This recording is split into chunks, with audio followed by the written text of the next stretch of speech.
Dallas's Main Street began as the city center, and as the trend of urban sprawl gained momentum, the focal points of downtown have changed and moved about the city.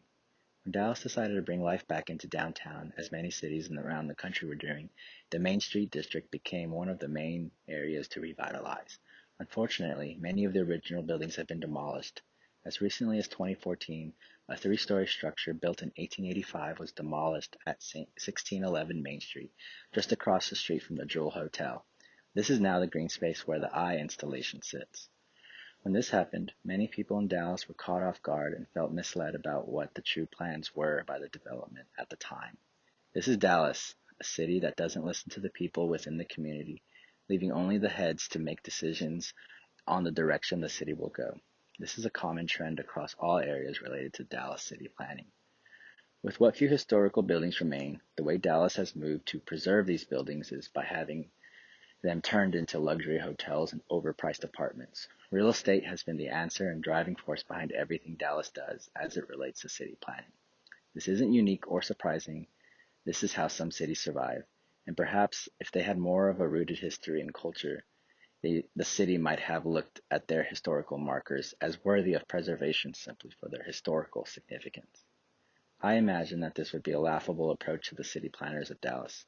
Nevertheless, this has brought some degree of life back to the Main Street district, and when you consider how downtowns of business districts are changing in the times of a pandemic, maybe this is the best option, to have people living downtown, working from home, not just working in an office and driving home to the suburbs.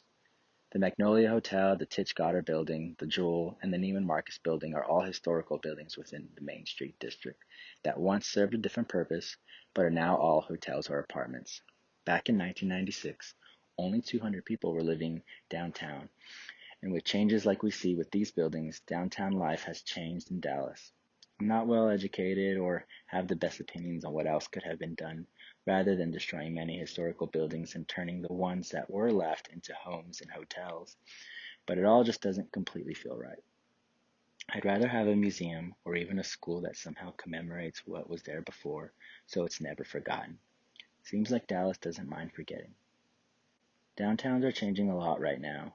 The pandemic has made many downtowns look like ghost towns, and the businesses that exist in these downtown areas are rethinking how they do business.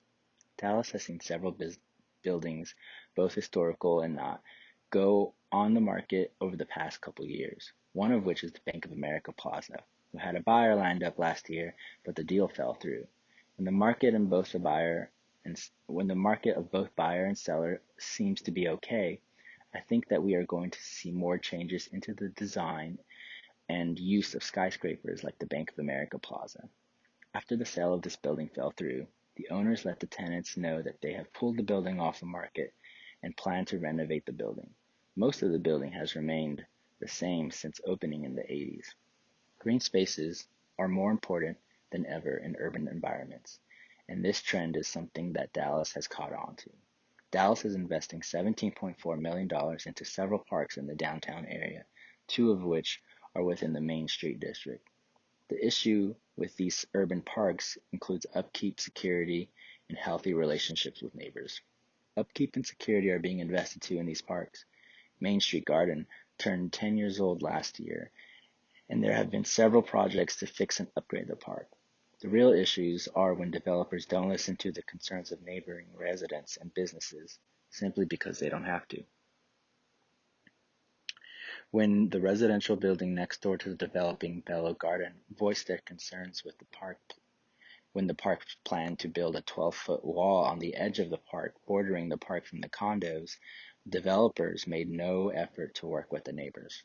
This, to me, is an example of the self-interest that exists in all aspects of Dallas city planning.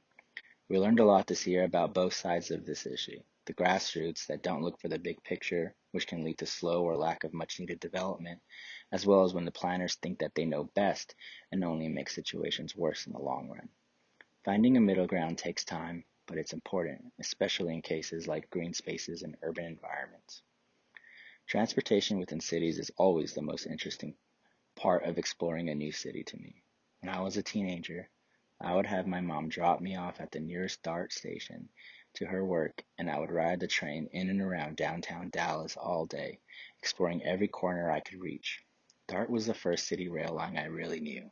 It wasn't until my early 20s, after traveling to other cities, both in the States and in Europe, where I was able to experience more veteran-level rail systems. The DART continues to grow, and their new planned D2 subway system is the next big step.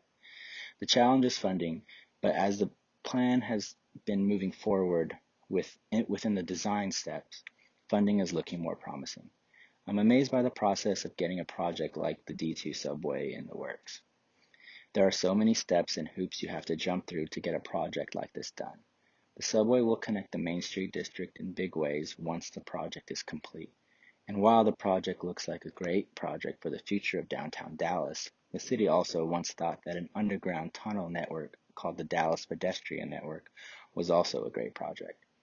These tunnels are just over 2 miles long, and the original plan hoped that eventually the entire city would be covered with these underground network of tunnels. In less than 2 decades after they were built in the 80s, the city and residents were calling it the worst city planning project ever. Today, the tunnels are mostly used by business folks, mostly to grab a quick bite at one of the mediocre eateries or a quick shoe shine before a meeting. Several sections of the tunnels have closed down, and at times the tunnels can look like a ghost town. It seems like there are two options with the tunnels. If you want to keep them going and make them more useful and lively, they will need to be open and active after business hours. Somehow, you need to attract new businesses like better restaurants and entertainment. This option just doesn't seem like it will work in today's downtown.